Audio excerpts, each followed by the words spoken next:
कट्टर ईमानदार मुख्यमंत्री अरविंद केजरीवाल को कल रात ईडी ने गिरफ्तार कर लिया। कल शाम को 6:45 मुख्यमंत्री निवास केजरीवाल जी के निवास पर ईडी के ऑफिशियल्स पहुंचे और उनसे पूछताछ की और करीब करीब 1.5-2 घंटे की पूछताछ के बाद लगभग 9:45 करीब उनको गिरफ्तार कर लिया गया। इससे पूर्व ईडी ने उनको 9 सम्मन भेज चुकी थी, पर ईडी के सामने, इन्फोर्समेंट डायरेक्टर के सामने केजरीवाल उपस्थित नहीं हुए। उन्होंने जांच में सहयोग नहीं किया और इसके उलट कल उन्होंने माननीय उच्च न्यायालय में एंट्रिम प्रोटेक्शन के लिए एक याचिका दायर की, जिनसे उनको उस गिरफ्तारी से एक आवरण मिल सके। केजरीवाल जी की याचिका पर उच्च न्यायालय ने ईडी से पूछा, तो जिसके जवाब में एएसजे ने कहा, additional solicitor general SV Raju ने कहा कि हमारा पर्याप्त सबूत है। तो क्या सबूत है तो आप गिरफ्तार क्यों नहीं करते? तो विरोध में कहा गया, केजरीवाल जी के जो वकील साहब थे सिंघवी जी, इन्होंने कहा कि नहीं, कोई सबूत नहीं है। तो उन्होंने कहा सबूत है तो दिखाइए। उन्होंने कहा कल दिखाते हैं। नहीं, आज ही दिखाइए। 2:30 बजे पर सबूतों को टाइम दिया, 2:30 बजे का समय निर्धारित किया गया कल का ही, और 2:30 बजे देखने के बाद पूरा पुलिंदा हाई कोर्ट ने कहा कि हम ऐसे में गिरफ्तारी से कोई राहत नहीं दे सकते। ये जांच अधिकारी और जांच टीम के ऊपर है, जांच एजेंसी के ऊपर है, वो अपना विवेकाधिकार का इस्तेमाल करे। उसके तुरंत बाद शाम को फिर उनको गिरफ्तार कर लिया गया पूछताछ के बाद। आज केजरीवाल जी पहले कहते थे कि मनीष सिसोदिया अगर कोई गलत काम करेगा तो जेल में जाएगा। केजरीवाल का मनीष सिसोदिया कुछ नहीं होता, कोई मेरा सगा नहीं होता, और अगर मैं जाऊंगा तो मनीष सिसोदिया का मैं सगा नहीं हूं, मैं कोई गलत काम करूंगा तो मैं भी जेल में जाऊंगा। परंतु आज ये आडंबर, ये कट्टर ईमानदारी है, कट्टर बेईमानी है, कट्टर भ्रष्टाचार है। ये वही केजरीवाल जी हैं जो अन्ना आंदोलन से भ्रष्टाचार का पूरे भारत से उन्मूलन करना चाहते थे। ये कहते थे भ्रष्टाचारियों को लाइफ इंप्रिजनमेंट, आजीवन कारावास में लग, फांसी दी जानी चाहिए, उनकी प्रॉपर्टी फोरफिट कर देनी चाहिए। परंतु सब कुछ धीरे धीरे देखते देखते उलट कर दिया इन्होंने। आज ईडी ने जब इनको प्रस्तुत किया राउज एवेन्यू कोर्ट में, तो केजरीवाल जी की तरफ से वरिष्ठ अधिवक्ता डॉक्टर सिंघवी, वरिष्ठ अधिवक्ता विक्रम चौधरी और वरिष्ठ अधिवक्ता रमेश गुप्ता ने इनका पक्ष रखा, और पक्ष रखने के बाद ईडी ने जो इनका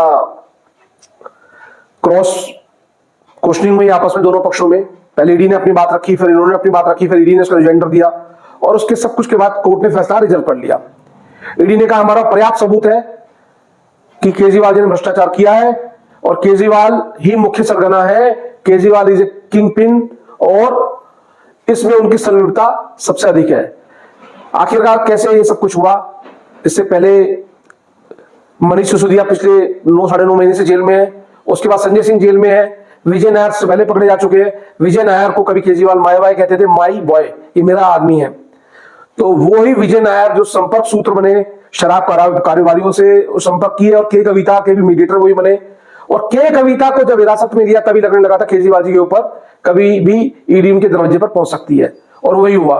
क्योंकि के कविता ने कहा कि 100 करोड़ रुपए की बात लेने की, लेन देन की बात आम आदमी पार्टी के लिए 100 करोड़ रुपए की बात निर्धारित की गई थी, और जो मेरे सामने हुई थी।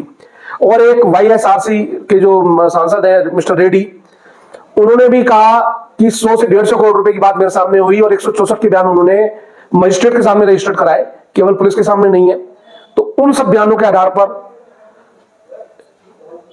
एसवी राजू जी ने, जो एएसजी हैं, उन्होंने कहा हमारे पास पर्याप्त सबूत है, और क्योंकि electronics evidence, tabs, mobiles, computers, laptops को नष्ट कर दिया गया, तोड़ दिया गया, इसलिए इनकी रिमांड्स की बहुत जरूरत है। इससे पहले जो शराब नीति थी, पुरानी शराब नीति थी, उसमें शराब कंपनियों को, जो दुकानदार होते थे, 5% का उनको मिलता था मुनाफा। तो केजरीवाल जी ने नई नीति में 12% कर दिया था, और कहा जाता है कि 12% में से 6% किकबैक आम आदमी पार्टी के पास वापस आना होता था। तो इस पे जब पोल खुली तो वो नई शराब नीति वापस ले ली गई, परंतु धीरे धीरे अधिकारियों पर शिकंजा कसा। फिर वो लोगों के नाम आए, समीर महेंद्रू, विजय नायर समेत 14-15 लोग गिरफ्तार हुए, उसमें से कुछ गवर्नमेंट अप्रूवर बन गए, और बाकी मुख्य सरगनाओं में मनीष सिसोदिया जिनका नाम पहले था, पर उनसे भी बड़े सरगना केजरीवाल निकले। इसमें केजरीवाल, मनीष सिसोदिया, संजय सिंह और के कविता, इन सब के आने के बाद पूरी की पूरी पिक्चर, तस्वीर क्लियर हो गई। हालांकि इसमें आम आदमी पार्टी कह रही है कि ये राजनीतिक वेंडेटा है, पॉलिटिकल वेंडेटा के थ्रू किया गया है सब कुछ, परंतु अगर कट्टर ईमानदार है तो उन्हें सामने आना चाहिए। उन्हें जांच में सहयोग करना चाहिए। वैसे बात करते हैं कि नरेंद्र मोदी भ्रष्टाचारी, नरेंद्र मोदी देशद्रोही है, कभी ये केजरीवाल जी अपने भाषणों में कहते हैं सबसे बड़ा देशद्रोही है नरेंद्र मोदी। अरे भाई, नरेंद्र मोदी तो 2002 के दंगों में जब उनसे पूछताछ होती थी 9-9 10-10 घंटे बिठा के, तो उन्होंने तो कभी कोई रोड शो नहीं करा। उनके बीजेपी के कार्यकर्ताओं ने तो कभी रोड शो नहीं करा, कोई हंगामा नहीं मचाया, कोई सड़क पे नहीं उतरे, पूरा डाटा एनजीओ कोऑपरेट किया। अगर तुम ईमानदार हो तो तुम्हें भी ऐसा ही करना चाहिए। तुमने ऐसा क्यों नहीं करा? अभी 28 मार्च तक के लिए केजरीवाल जी जेल में है, सीबी इन्फोर्समेंट डायरेक्टरेट के रिमांड पे है, प्रवर्तन निदेशालय के रिमांड पर है। उनसे बातचीत की जाएगी, उनसे पूछताछ की जाएगी, उनसे इंक्वायरी की जाएगी। उसके बाद इनको फिर पुनः अदालत में पेश किया जाएगा। उसके बाद देखते हैं इनको कितनी दिनों की रिमांड पे और भेजा जाता है। अब सवाल उठता है सरकार चलाएगा कौन? सरकार चलाएगा कौन? जो अभी तक आतिशी सौरभ भारद्वाज कह रहे हैं जेल से सरकार चलाएंगे, पर ये मेरा अपना ओपिनियन है। मुझे ऐसा लगता है केजरीवाल जी सरकार जेल से नहीं चलाएंगे, क्योंकि जेल से तो गैंग चलती है, गैंग्स जेल से चलती है, सरकार जेल से नहीं चलती। हालांकि इससे पहले इस बात पे आऊं, कौन सरकार चलाएगा? बड़े बड़े नेता, आतिशी हुई, इनकी मेयर हुई शैली ओबराय, और रामनिवास गोयल हुए जो इनके इसके स्पीकर हैं दिल्ली विधानसभा के, वो कह रहे हैं इतिहास में पहली बार ऐसे हुआ है कि सिटिंग मुख्यमंत्री को जेल भेजा गया है। क्या इन लोगों को इतनी भी जानकारी नहीं है? जनता को बिल्कुल मूर्ख समझते हैं। लालू प्रसाद यादव को सिटिंग चीफ मिनिस्टर रहते हुए जेल भेजा गया, जयललिता को सिटिंग चीफ मिनिस्टर रहते हुए जेल भेजा गया, करुणानिधि को सिटिंग चीफ मिनिस्टर रहते हुए जेल भेजा गया, और अब हेमंत सोरेन को जेल भेजा गया। तो ये सब क्या है? तो ये जनता को कब तक बरगलाएंगे?